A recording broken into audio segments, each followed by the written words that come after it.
Hello, everyone, and I'd like to say welcome to our new circle members for 2025. Welcome back to our existing circle members. It's lovely to have you back again.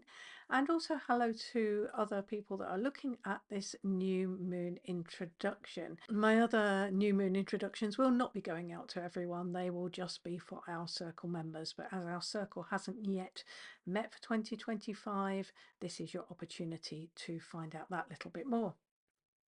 So what do I do in these introductions? Well, I suggest you go and get yourself a cuppa. I've got my cuppa, and have a sit down and get yourself comfy. I introduce the theme of our lunar month to you. So what we're going to be working on for the months ahead, and talk to you about any crystals that we're using for the months ahead, maybe a bit background about the goddess energies.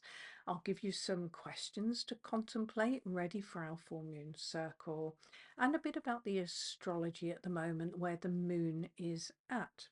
This new moon falls in the sign of Capricorn. Capricorn is an earth sign. It's got some tenacity to it. It's got some practicality to it. This means that the new moon is going to encourage us to make practical intentions for the lunar months ahead, but also for the year ahead, because this is a new moon that falls right at the tail end of 2024. It actually falls on the 30th of December, and it falls at 22:27 UK time. So we're almost actually on the last day of December when we have that new moon moment, which is a perfect timing to set your intentions for the whole solar year ahead for 2025. I would say to you, keep it practical, keep it doable, keep it achievable. Let's have some New Year resolutions that have some practical steps you can take attached to them. And maybe you can't see all the steps you're going to have to take if you've got a big plan for 2025, but you perhaps can see the first steps to take and then trust the universe will give you the next steps. Think about the goat, which is the symbol of Capricorn, and goats are sure-footed, and they will, if they have an idea in their head, they will go for it, as in they will climb up that mountain and they will get there. So be like the Capricorn goat, have a plan, make it practical, chunk it up into steps that you can take, is my advice. Now, it's also going to be a 9 year, and a 9 year, that's numerology, 2025, 2 plus 2 plus 5 is 9, is a closing out year. It's a culmination year. It's a point where we complete a cycle, ready for a fresh start in a 1 year. So there may be something, and I know this is the case for me, that you've been working on for a while, you've been planning for a while. It may be a big project that's been taking you a few years. This could be the year where you complete that big project, or it might be the closing out of a karmic cycle where you actually stop repeating an old pattern. Our first theme is our planet, our home. We're going to be connecting with our Earth Mother, Gaia, as the ancient Greeks knew her. And this is our opportunity to pay attention to how we are in relationship with our Earth Mother, how we live on her, how we are part of an interconnected web of life on this planet Earth. And there are lots of other creation stories with goddesses in them. Gaia is one of them from the Greek mythology, ancient Greek mythology, and she's one that's come to be synonymous with Mother Earth. It helped. There was a scientist called James Lovelock who only died quite recently. He was very, very old when he died. And he talked about, he had a Gaia theory of Earth as being a living organism with all the parts interrelated. And that was absolutely. When he first came up with that theory, that was derided by the scientific community.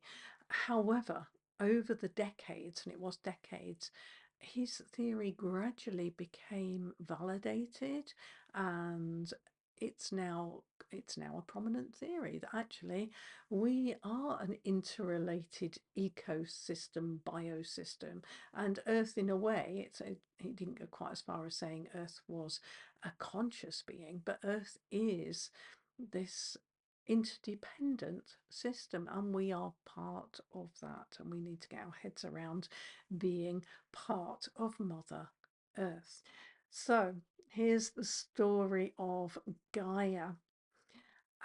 In the beginning, in the very beginning, so the ancient Greeks believed, there were two supreme beings, our Earth Mother, Gaia, and Sky Father, who was called Uranus.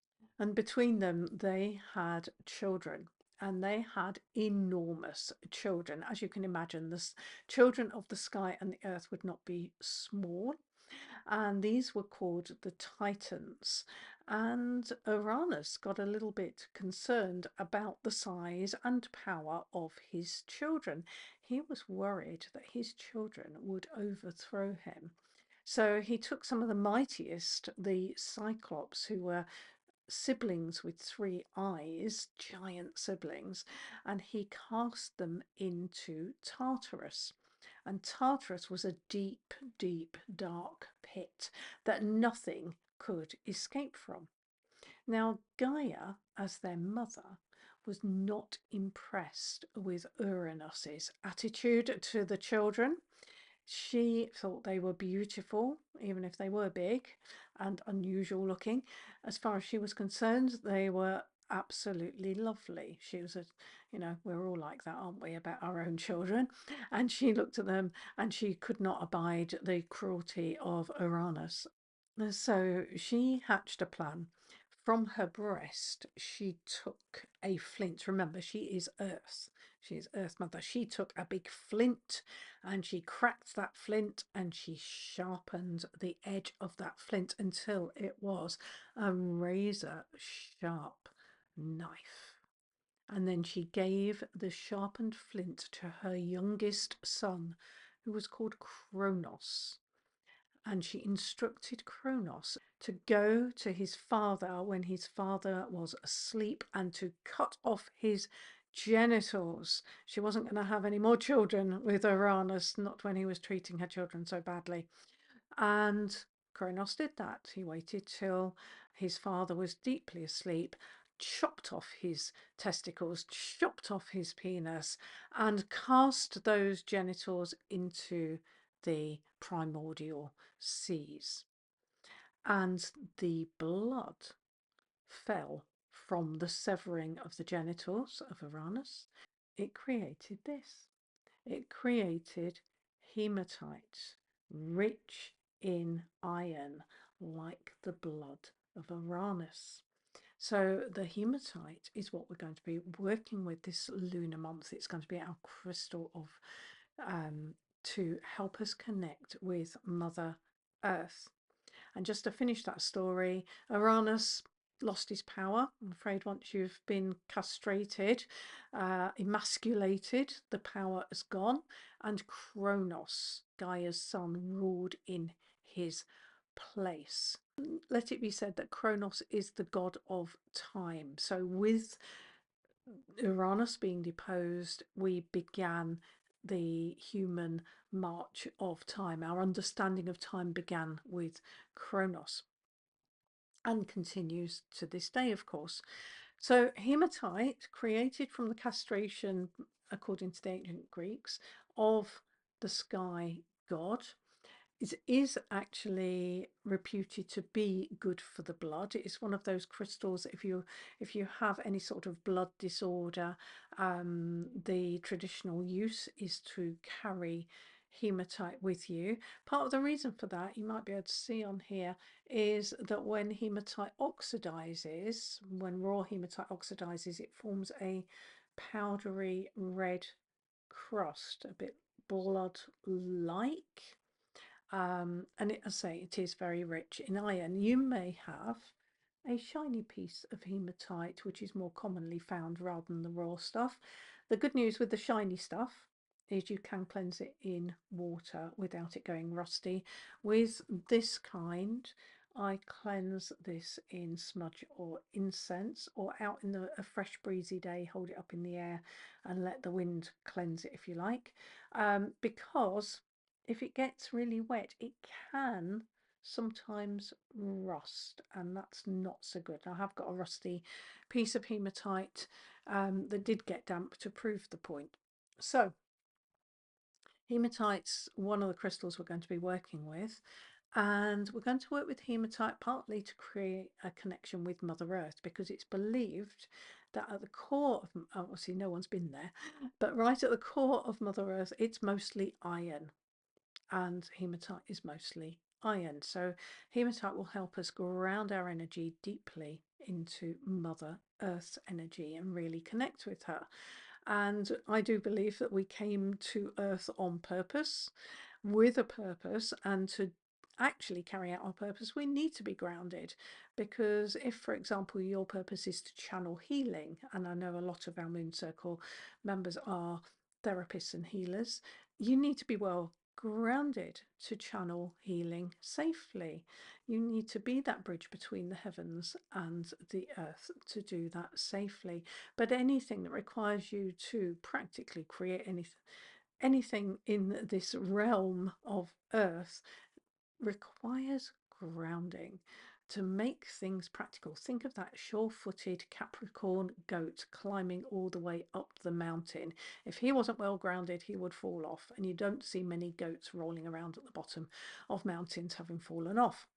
So that's our first crystal. The other crystal I'd like you to bring, or stone I'd like you to bring if you're a circle member to Full Moon Circle, is a stone from your local environment. So it might be from your garden, it might be a river pebble, it may be that you're lucky enough to actually have a crystalline environment. I am in Wales, we've got a lot of white quartz in our hills surrounding where I live, and so sometimes you can pick up actual crystals, which is fantastic. So you might have an actual local crystal, and that's fine, but it doesn't have to be a crystal. It can be a humble pebble, but it's something that connects you with the land where you live. Now, I will be setting you, for you, those of you who are circle members, some questions to consider as you go through the lunar month. And when we get to full moon circle, we will share our answers. So a question that I'd like you to think about this time is, what do I already do to help me connect with my Earth Mother and to support her energy? So she supports us, keeping us well grounded and nourished.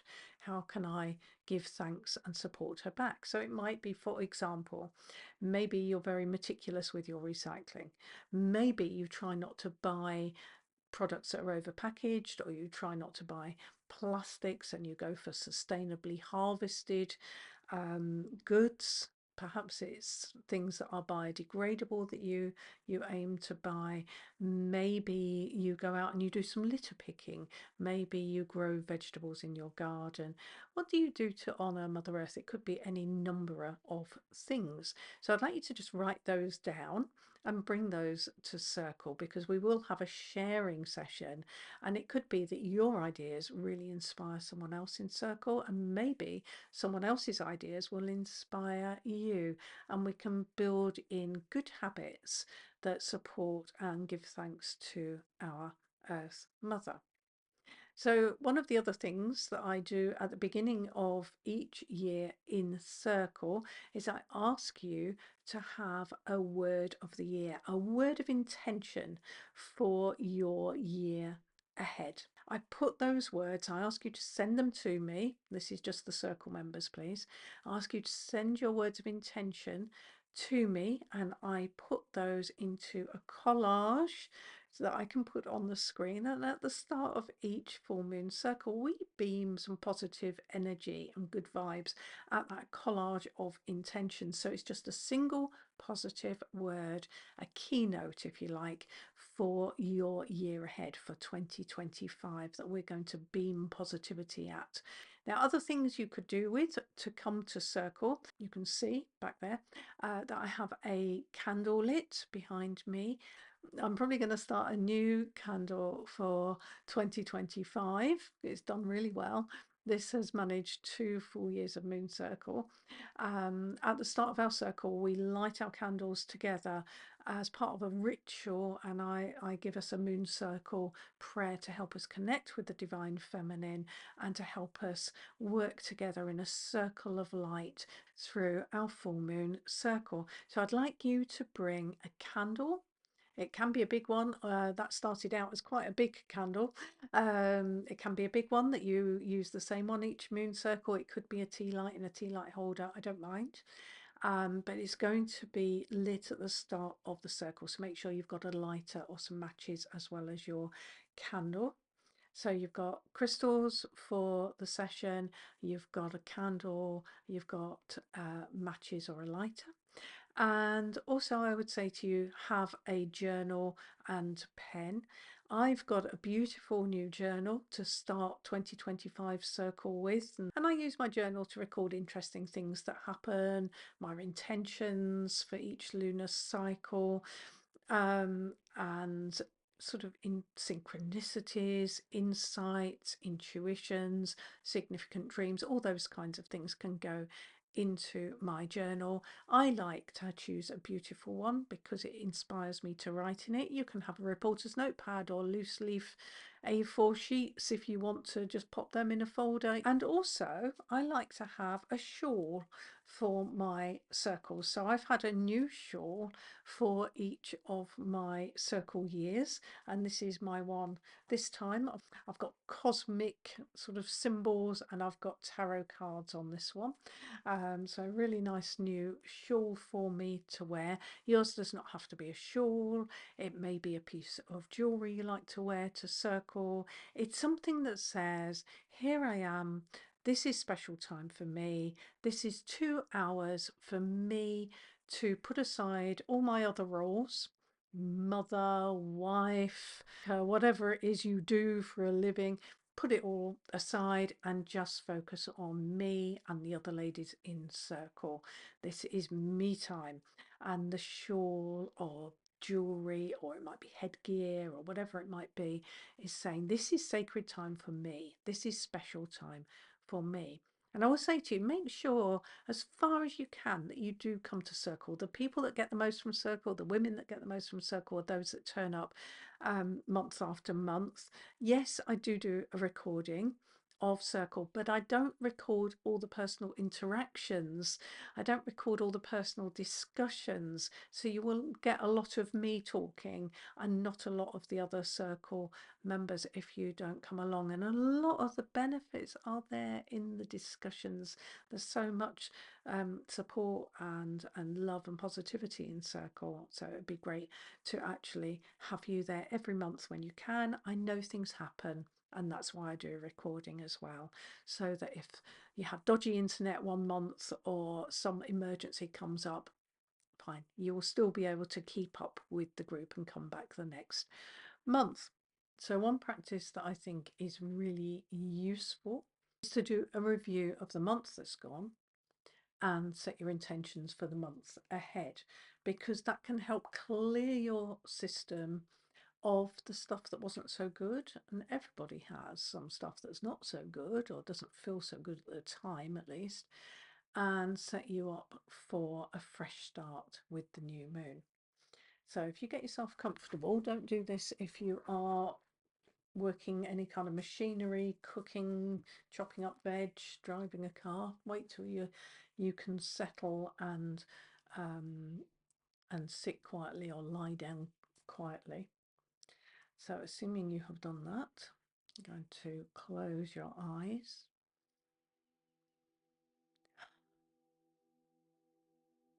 Take a few deep breaths.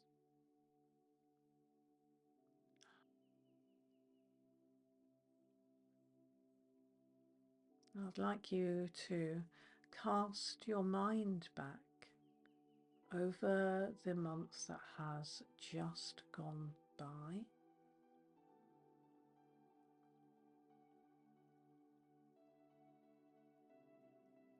Think about all the things that have happened in the month, the things that have stood out to you.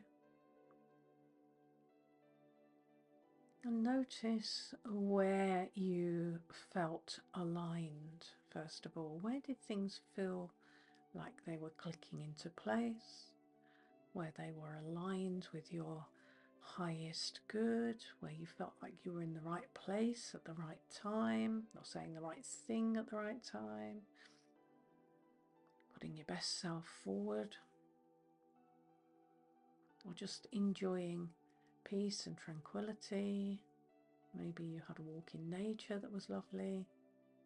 Just cast your mind back over that month. Maybe you spent some quality time with friends or family or a partner.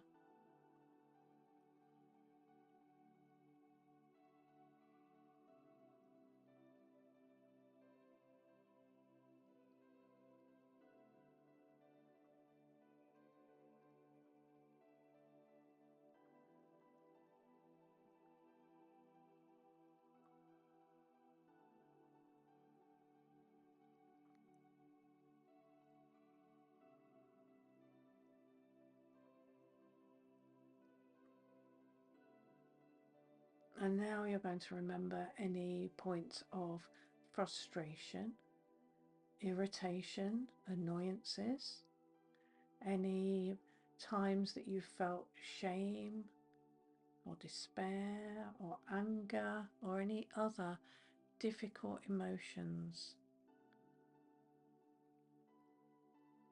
Notice those. Notice the scenarios that brought those emotions out in you, that triggered them.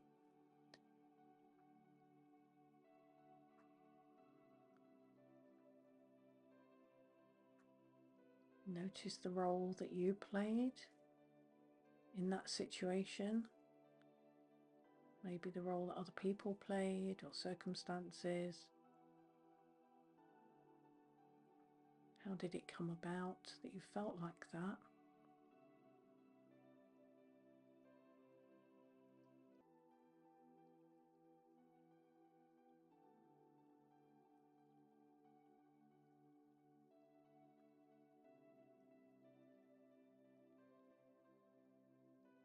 Be aware of where you could have handled the situation differently. Options that you could have used that would have been better. Not in a beating yourself up kind of way, in a learning and growing way, so that if you meet that situation again, you can try a different response. You can try meeting that challenge in a different way.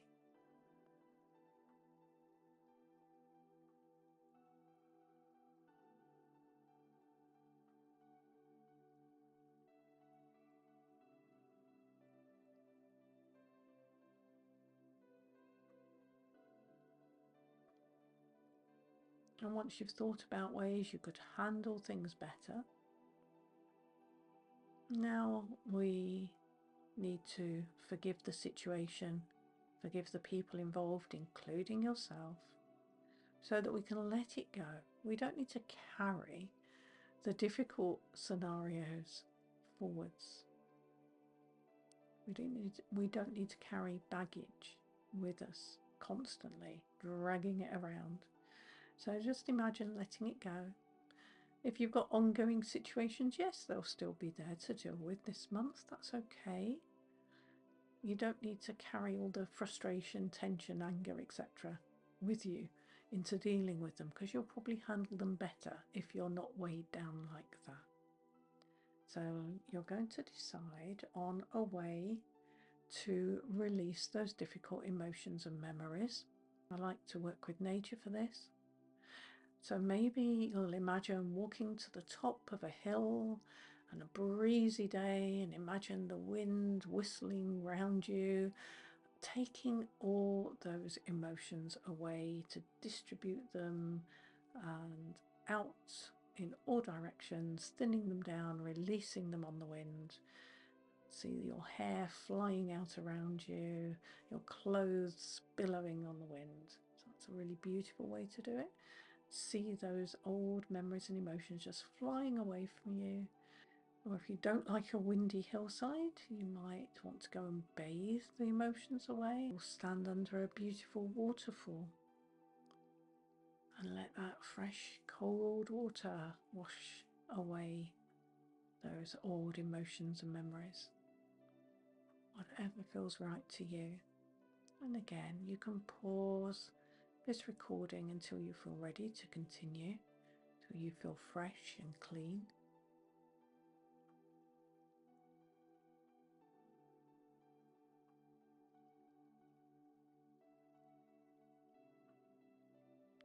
When you've finished releasing any heaviness from the last lunar cycle, you can start to honour those good experiences. I want you to imagine that you've got a beautiful scrapbook or an album, maybe a lovely bound photo album. And I want you to take a snapshot in your mind of the good bits. A snapshot to say, that was great, that was beautiful, or that was fun, or that was loving, whatever it was. So photographs of your highlights and stick them in your scrapbook. Again, take your time, pause the recording if you want to. Think back over the whole month, not just the last few days.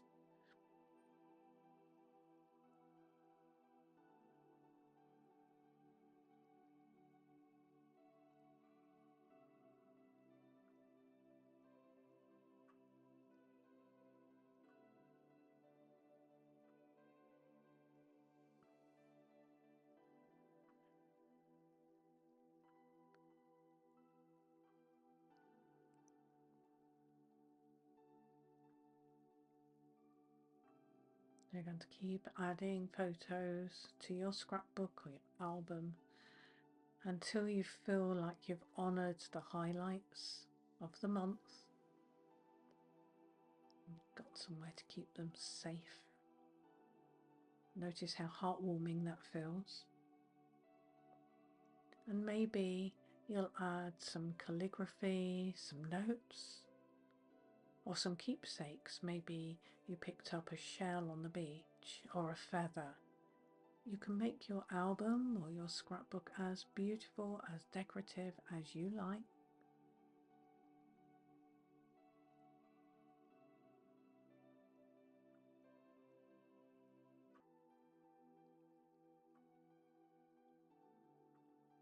And now think about the lunar month that is just beginning, just starting with the new moon. And the new moon is that point where we actually can't see the moon. It's right at the start of the cycle. It's like planting a seed of intention now into the earth where your intention can grow. What would you like to focus on this time? Make sure it's something you can believe in. You believe you can achieve. Something that you feel, yes, that's possible. Yes, I can take practical, guided steps towards that intention.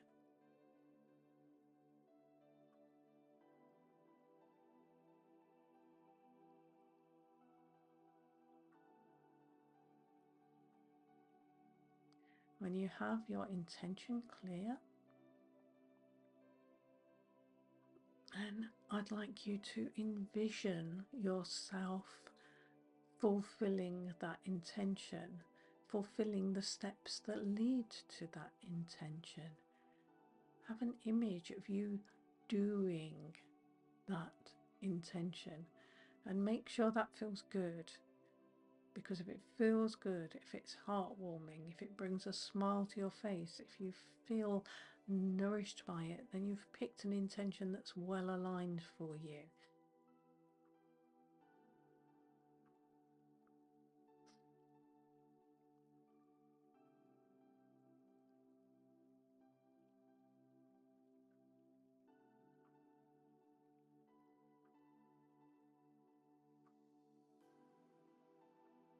Keep imagining that, thinking about that until it feels absolutely clear.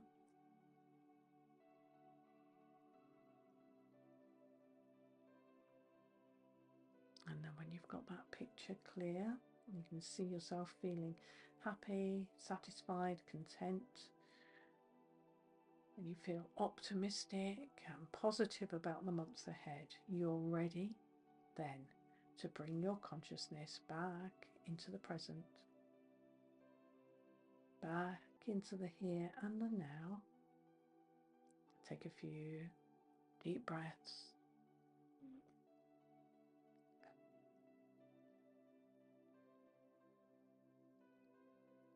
Bringing your awareness fully back into the present.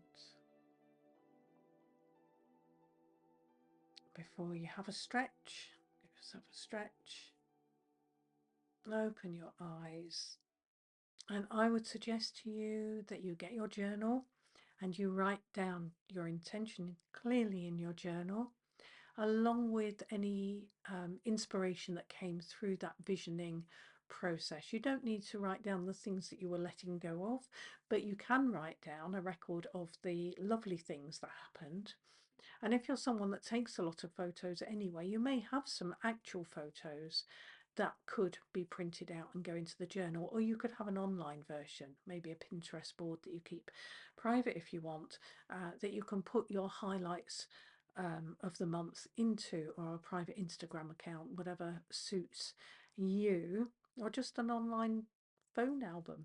But really nice to look back at the good stuff, really nice to have harvested the pleasurable parts of the month. And even when we have difficult times, we all have some parts of each month that are not that are more fulfilling, that are more nurturing, and it's really great to honor those. And I really do believe that when we do that, we are giving the signal to the universe that we are open and receptive to more good things. So I think it's well worth spending a few minutes each month reviewing your month, honoring the good stuff, letting go of the stuff that you don't need to bring into the new moon cycle, and setting that intention.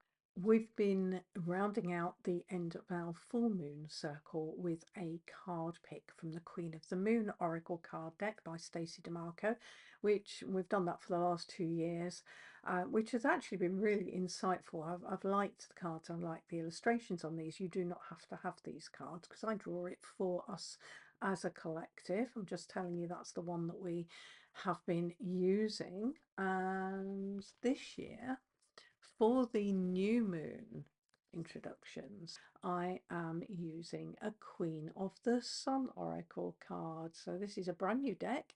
I haven't even picked a card for myself yet. All I've done is taken the band off and looked through the cards in order, and the pictures look equally interesting. So I thought it would be quite nice to do that because at new moon, the moon is in the same sign as the sun. So opposing signs at the full moon. And we'll carry on using our Queen of the Moon Oracle for our full moon circle, same sign for our new moon. If you get a new Oracle deck, whether it's this one or another, I suggest first thing you do is actually sit down quietly and look at the images in the order they're presented, because the author of the deck will have thought through the order, most likely. Not all, but most likely. So have a look at them in the order, just familiarise yourself a bit with the illustrations before, because it's very tempting to quickly shuffle them and start, but I think it's quite nice. It kind of tunes you into the deck, tunes in your energy to the deck.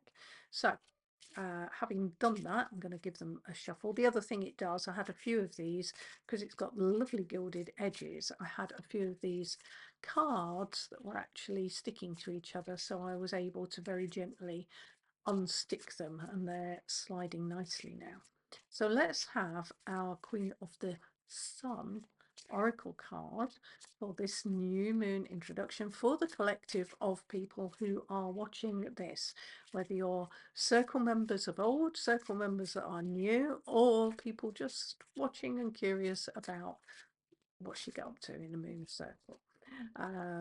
So this is for anyone who happens to be watching this. It is, of course, a very general energy card. There we go. Right. Well shuffled now. It's this one here. That's this. Okay, that's very interesting. So this ties in with what I was saying about making your intention. And what we have on here is a woman who's got rope around her. She's been bound at some point, but she is breaking those bonds.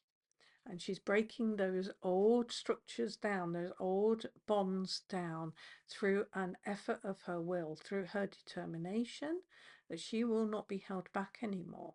So it's a really dynamic energy to start the new year with, to say the old is the old patterns, limitations, judgments, they don't have to hold me back anymore. I am allowed to release myself, and I am ready to release myself so that I can go forward and use my energy in the way I intended when I came into this incarnation, because I do believe we all have intentions for each incarnation, and to have your energy bound, whether it's judgments of others or judgments of yourself or self-imposed limitations or whatever it might be, that, or it might even be past life stuff that's kept you bound, it's time to set yourself free. And we are actually at the moment really entering, and I've spoken about this with some of my clients, we're really at the point of entering a new karmic cycle. For those that don't know, the members of Circle from 2024 know this, but those who haven't realised, Pluto has moved into the sign of Aquarius. It's actually moved from Capricorn into Aquarius, and it's creating a karmic shift of changing up the old ways of doing things to release our energy to do things in ways that are more aligned with our authentic selves. So ironically, we're using new moon in Capricorn energy to link into that karmic change. So let's see what Stacey DeMarco has to say about this one, shall we? Right on track for us. We are not governed by fate alone. Our strong will can alter and give momentum to our lives. Focus intensively on your intentions. Your goal will be achieved with consistency. Understand that there is always a cycle of rest and growth. We cannot be full force all the time. And I just want to say with that, that's a message that's been coming through quite loud and clear in the last few weeks, is whatever steps you take, and this goes with that goat climbing up the mountain, make them consistent steps. Keep going with them. Don't expect to make one bold and radical step and that be the one that sorts it all out for you. There is going to be value in careful, ongoing, consistent steps that move you in the direction of your dreams, which is what I was saying, and make those dreams achievable. Chunk them up. What, you know, if you want to be something or do something, what first steps will you need to take, and then what steps after that? And trust the universe will keep giving you steps, but you need to keep taking them. You can be inspired, but you'll be the one that takes the steps and makes that effort. But you can't be in full force all the time. Everybody does need to rest. Midwinter, you might be in planning mode more than action mode, and that's okay. And if you missed my recording that I sent out to my newsletter subscribers on RTO and midwinter and rest, and you're feeling frazzled, make sure you're subscribed to my newsletter and you will get that recording, because that just gives you the opportunity to rest and recuperate with the goddess. Anyway, she goes on. In many mythos, there is a theme around the power of fate and whether we can ever escape it if we believe our future is predetermined. The challenge to this predetermination is the power of our personal will. In some cultures, the idea of fate is strong, but the influence of will can be even stronger. So I think that's very true. I think there are key points in our timeline, if you like, that test us and challenge us, and places where our timelines can diverge and where we can jump timelines. You often hear that now as the in way of describing changing our fate. We're jumping timelines. It's a case that we have possibilities ahead of us, but not necessarily certainties, because there is free will. We can choose. Some choices will be wiser, some choices will be more aligned with who we truly are in the core of us, and I would say they're the ones that we need to take, ideally, but others will also lead to lessons and you will learn something from them. So I don't really think there's right and wrong choices per se, because there's always something you can learn. But if you tune into what's right for you, what's in integrity for you, what's authentic for you, you're likely to make more authentic choices. And by our force of will and our application of will, we can shift. We can shift past the obstacles that have held us back up to now, and we can really move forward with that determination. So I love that card for this new moon introduction. And I just want to say to you, thank you so much for those of you who are joining me for 2025. I am really looking forward to working with all of you. Those who are hesitating, get in touch with me about joining Circle if you're not sure. Tell me what you're not sure about, what's holding you back, because it's just a lovely circle. It's not going to be allowed to get too big because it feels safe at the size we have it. So just another couple of people. And for those of you in Circle, I'm so looking forward to seeing you. So let's do 2025 together and make it really magical and special with crystals and the divine feminine.